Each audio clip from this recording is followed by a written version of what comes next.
सुप्रभात प्यारे बच्चों। कक्षा 7वीं में आपका मिठाई वाला ये पाठ चला हुआ था। जैसे कि मैंने आपको पहले ही बताया था पिछले वाली क्लास में कि जो मिठाई वाला है उसके 3 रूप हैं। पहले वो खिलौने बेचता है, फिर मुरली बेचता है, फिर मिठाई बेचता है। तो जो खिलौने बेचने वाला जो उसका पार्ट था वो यहाँ तक हो चुका था। आगे उसके बाद वो मुरली बेचने के लिए आता है, तब उसका क्या रोल होता है वो आपको आज इस वीडियो के ज़रिए बताया जाएगा। कृपया ध्यानपूर्वक सुनिए। 6 महीने बाद नगर भर में 2-4 दिनों से एक मुरली वाले के आने का समाचार फैल गया। लोग कहने लगे, भाई वाह, मुरली बजाने में वह ही उस्ताद है, अर्थात गुरु है। बहुत अच्छी मुरली बजाता है।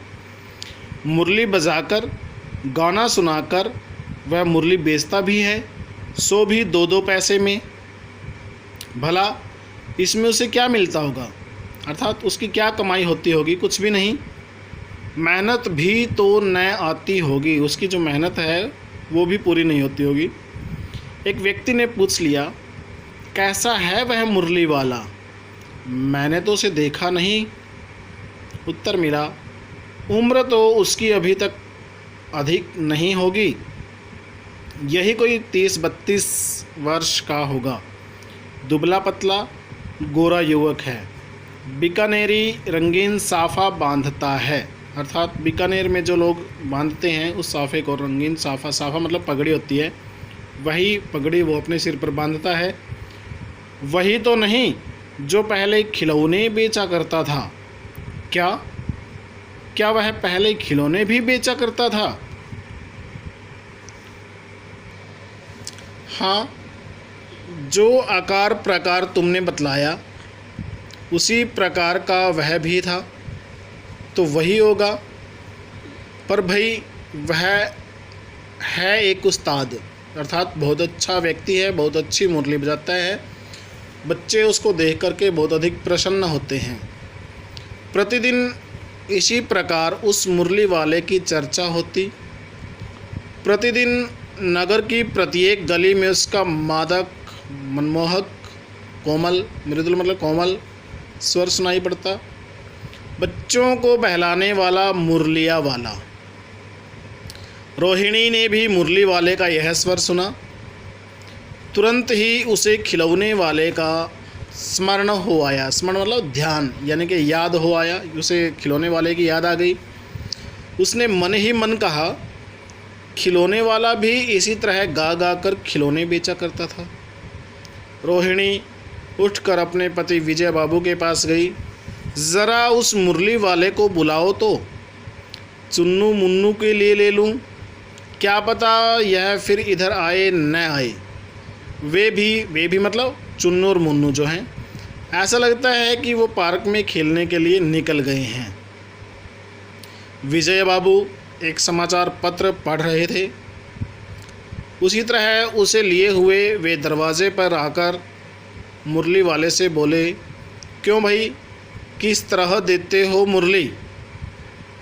तो जैसे ही उसने ये बात कही और बच्चों ने मुरली वाले का स्वर सुना, तो मुरली वाला विजय बाबू की बात का जवाब देता। इतने में जो बच्चे हैं खुश होकर के मुरली वाले के पास आ गए। तो दौड़े दौड़े हुए आए। किसी की टोपी गली में गिर पड़ी, किसी का जूता पार्क में छूट गया, किसी की सोथनी यानी कि जो पजामा था वो ढीला हो गया। इस प्रकार से चिल्लाते हुए, खुश होते हुए बच्चों का झुंड मुरली वाले के पास आ पहुंचा।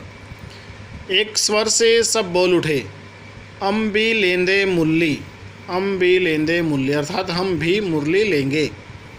मुरली वाला हर्ष गदगद हो उठा, अर्थात खुशी से गदगद हो उठा। बोला, सबको देंगे भैया, लेकिन ज़रा रुको, ठहरो, एक एक को देने दो। अभी इतनी जल्दी हम नहीं लौट थोड़े ही जाएंगे, हम कहीं लौट थोड़े ही जाएंगे। बेचने तो आए ही हैं, और हैं भी इस समय मेरे पास 1-2 नहीं, पूरी 57 यानी कि 57 मुरली हैं। तब बच्चों को शांत करवा करके मुरली वाले ने विजय बाबू की तरफ देखा और बोला, हाँ बाबूजी, क्या पूछा था आपने, कितने में दी? दी तो वैसे 3-3 पैसे के हिसाब से है, पर आपको 2-2 पैसे में ही दे दूँगा। विजय बाबू भीतर बाहर दोनों रूपों में मुस्कुरा दिए। मन ही मन कहने लगे, कैसा है, देता तो सबको इसी भाव से है, पर मुझ पर उल्टा एहसान लाद रहा है। फिर बोले, तुम लोगों की झूठ बोलने की आदत होती है, देते होंगे सभी को 2-2 पैसे में, पर एहसान का बोझा मेरे ऊपर ही लाद रहे हो। मुरली वाला एकदम अप्रतिभ हो उठा, यानी कि अचंभित हो गया, हैरान हो गया। बोला, आपको क्या पता बाबूजी कि इनकी असली लागत क्या है? यह तो ग्राहकों का दस्तूर होता है कि दुकानदार चाहे हानि उठाकर चीज़ क्यों न बेचे, पर ग्राहक यही समझते हैं दुकानदार मुझे लूट रहा है। आप भला काहे को विश्वास करेंगे, लेकिन सच पूछिए तो बाबूजी, असली दाम 2 ही पैसा है। आप कहीं से 2 पैसे में मुरली नहीं पा सकते। मैंने तो पूरी 1000 बनवाई थी, तब मुझे इस भाव में पड़ी हैं। तो बच्चों, यहाँ तक आपका ये पाठ हो चुका है। आगे की जो व्याख्या है, आगे का जो पाठ है, वो हम अगली क्लास में करवाएंगे। तो यहाँ तक जितना भी हमने किया है, यहाँ तक आपके जो कठिन शब्द हैं वो आपने, और इसके जो इंटरनल क्वेश्चंस बनते हैं, आपने अपनी फेयर नोटबुक में नोट डाउन करने हैं। धन्यवाद।